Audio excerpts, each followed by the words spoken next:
2019चा निकालानंतर टेन्शन झालं, मात्र त्यानंतर खबरदारी घेऊन 2024चा निकाल टेन्शन देणार नसतील याची काळजी घेतली असल्याचं मुख्यमंत्री देवेंद्र फडणवीसांनी म्हटलंय। झी 24 तासच्या महाराष्ट्र गौरव पुरस्कार सोहळ्यात ते बोलत होते। तसंच 2022 हे वर्ष महाराष्ट्राच्या राजकारणातील सर्जिकल स्ट्राईक करणारं ठरलं आणि आम्ही अनेक सर्जिकल स्ट्राईक केल्याचं मुख्यमंत्री देवेंद्र फडणवीसांनी सांगितलंय। तसंच महाराष्ट्रातील सर्जिकल स्ट्राईक संपलं, आता करणार नसल्याचंही फडणवीस म्हणाले।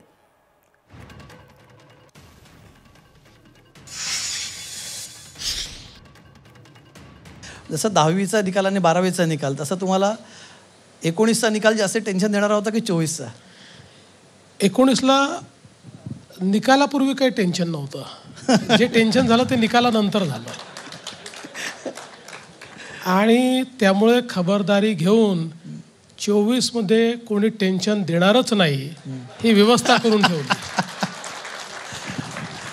त्याच्यामध्ये मध्ये थोडे सर्जिकल स्ट्राईक्स झाले। सर्जिकल स्ट्राईक केल्याशिवाय आपल्याला शेवटी जो विजय आहे तो मिळवता येत नाही।